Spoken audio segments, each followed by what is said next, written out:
Rapid fire. Whenever you're ready. You obviously the game started on Friday. Do you know what the rotation's going to be? Or are you able to let us know who's going to pitch on Friday, Saturday, and Sunday? I think Saturday and Sunday will be, interesting or unknown until it comes. Maybe a little bit of indication on Saturday. I can tell you with 100% certainty Sunday will be a little bit more TBA with what we got going on. 2-3 arms, either not available or questionable. Friday after today's bullpens, we'll have a definite indication. So if we were to do this 24 hours from now, I'd have no problem with telling you what'll go on Friday. But Saturday will be a little bit of a wait and see deal, probably later in the week, maybe even not till Friday after the game, and then Sunday will be TBA. So it's just where we're at with the personnel we have, but also it is the beginning of the year. So we'll sort through some things and find out what we got. Safe to say Chase will pitch against his old team at some point over the weekend? Yeah, for sure. In a prominent role. What that role is, we'll see. But he did a good job, as well as some others this past weekend, because it was really our last go at it scrimmage-wise. And, it is only one weekend, and baseball is a game of many repetitions, but it was kind of the last impression that some guys were able to leave. You have a weird mix of new faces in the lineup, in the rotation, but you also have some veterans that have been here a while. Does this team take on the personality of last year's team, or is there a new personality to this team? Have you even figured it out yet? No, I think there's a new personality, same brand name. So I don't know if it's, quite like Breyer's ice cream and you got French vanilla and chocolate. It's in the same family, but they've got their own flavor as far as how they like to do things, and a lot of the same songs they like to listen to, but they sprinkle in new ones and keep me up to date, I guess. So I'd like to think we'd play ball the same way we did last year and the year before and even the years prior. But as you mentioned, there's going to be different bodies and faces, wearing the uniform. So that'll change the script a little bit, and that's what's been fun, just kind of watching these guys evolve into the 2022 team. How important is having guys like Evan and Luke and Redmond who have been around for such a long time and keeping that going? It takes pressure off the coaches, so it's very important. They get to do our job a little bit and coach these younger guys and even guys that are similar in age, but they just, again, game of repetitions, and they've got a bunch under their belt. But they've also through the years seen what works, what doesn't, what it takes, what the formula is, how long the season is, and they can kind of, administer the things that we're saying to the guys. They can probably say it even better because they're the guys' age on the team.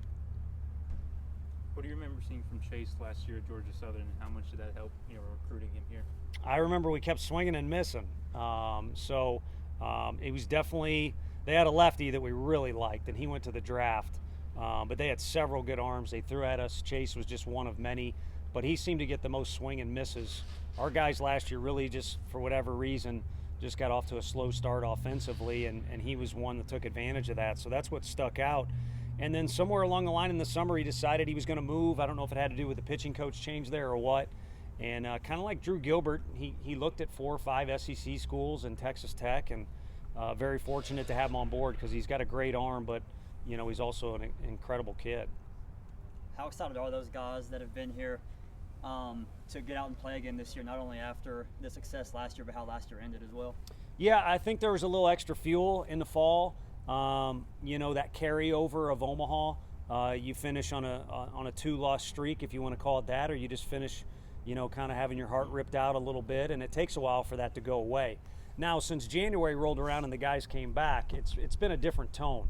It's been almost kind of like you're in a fight camp, like Scott Holtzman, and you're preparing, to go into the ring, and that's what we'll do this weekend, and then we'll let the rest of the season follow. But these guys have done a good job of just kind of making us feel better at coaches that they're taking their preparation seriously, and their number one focus is, again, on the 2022 team opening the season this coming weekend against Georgia Southern. It felt like that walk-off last year against Georgia Southern kind of set the tone for the season.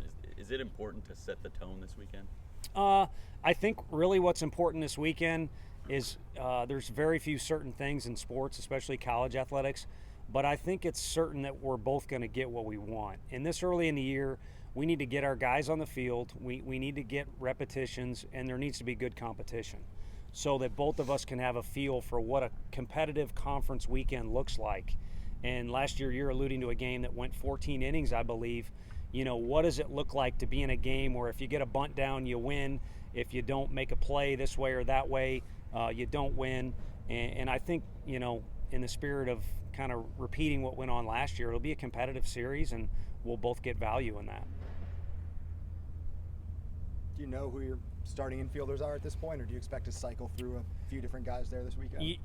I think on the corners, Trey Lipscomb and Luke Lipsius have kind of certified themselves, and that's kind of what we thought all along. The middle's been very competitive, so I'm not trying to keep anything from those guys at all. I just hate to tell you two names, and then we sit up in the office and think there's a better reason to go with a guy. So I will say this. On the infield, especially in those middle spots, we'll probably use 3, if not 4 different guys the first weekend. Coach, has it hit you yet that the season is just about to begin? No, I mean, this helps getting together with you guys, and believe it or not, I don't know if you guys say bad things about me or not, but I'd rather see you guys in person than do Zoom. So sun's shining, we got annoying noises in the background, but it's for good reason. They're trying to get the stadium ready. We have new seats here. So there's a lot to get excited about, but I think for the coaches, every time we get, 2 minutes of exhilaration, you add 58 minutes of having to get prepared, and just make sure you feel good about everything being where it needs to be so the kids are in a successful position come Friday. What makes you most excited about this year coming off the success from last year? To see the biggest crowd that's ever been at Lindsey Nelson Stadium. I know we've got to play and perform in a way that's going to attract those fans, but just based off season tickets and then also just the sheer numbers of there's more seats available, you'd like to think it would be the biggest baseball crowd in Tennessee history somewhere along the course of this season. So that's something that these kids have fought for, and some of the younger guys that haven't played here yet, it's what they signed up for when we went over things in recruiting. So that's my first instinct, along with we just got done talking about competing against a good program in Georgia Southern. It'll be good to compete again. When you do a Fall World Series or a scrimmage or other drills and practice, there's a level of competition, even in recruiting. But again, I think what the coaches signed up for, along with recruits, is you want to find out what you can and can't do on the battlefield as it relates to baseball, not a real battlefield, and we'll get to do that real soon. What kind of atmosphere are you expected this weekend? I don't know. It just was so weird last year. Now the postseason was the postseason, but it's different and unique. And then we had seating regulations all throughout last year, and the weather looks to be a little cool on Friday, but the good Lord made blankets and fleeces for a reason. So maybe one extra layer and you're good. When the sun's shining, regardless of temperature, it's always nice in this setting. We're kind of closed off in here, and then Saturday and Sunday are gorgeous. So I expect one of those 3 days to kind of have that vibe that has been in the air and it's been in the media and in the papers, that people like these kids and they like the fact that it's a quaint environment here and you can come watch a high level of baseball for a decent price. Are you more anxious to see how guys in new roles adjust to situations, or to see kind of what your team looks like baseball-wise? I don't even know if – I think it's a fair question, but I don't even know if anxious is the right word. I just think it's time. It's time to see, can some of these guys do what they're doing to our players in scrimmages against the opponent, and how do the externalities affect our guys in a negative or a positive fashion? It's just – I think it's probably something that every coach in the country would say right now. It's just time to do it. And we've put in a lot of repetitions from the fall leading up to this, and I'd like to think we're prepared, but we got a couple more days to get in some more work. And then Friday, I'm just anxious to hear somebody. Hopefully we get a little kid to do it, say play ball, and then from there we'll have a lot of questions that come up that are new and some old questions be answered. Time for 2 more, guys. Do you have any other injuries other than Blade and Halverson at this point? I don't know. Sewell does not have a major injury, just a ground ball that nicked off the top of his finger. So I don't know that he'll be available this weekend. And I think we've been through this before. Sometimes people get frustrated, even the players with me.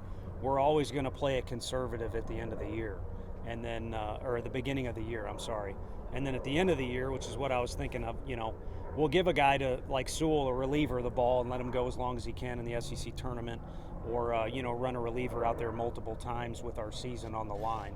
But for now, we'll play it conservative, and if anything, it opens up opportunity for guys who maybe wouldn't get one early in the year to show I belong to be involved in the mix when conference rolls around. Never good to have your aces not on the field, but does this open up opportunities for some of the younger guys so you guys can kind of see what they got on the mound? Yeah, and I think, a big thing in baseball and in sports in general is self-belief. And when you're behind somebody in a depth chart, it shouldn't be this way, but it's a temptation for a kid to see himself as inferior, or it's not my time yet because of my age, or this is the guy that you all talk about, so he's supposed to do this and I'm only supposed to do this. I think it gives a chance not only to get out there on the mound or in the batter's box, but a chance to shed that. Really, it's almost kind of an excuse or a misnomer that an athlete shouldn't have, and it gives them a reason or an excuse to believe in themselves that much more. And I think we've got some kids that if they believe in themselves, which when they look in the mirror and they're wearing our jersey, not that ours is better than anyone else's, but it ain't easy to get. They should have that self-belief, and when they get their opportunity, have fun with it and see what happens. Thanks, Coach. You good? Yeah. How are you?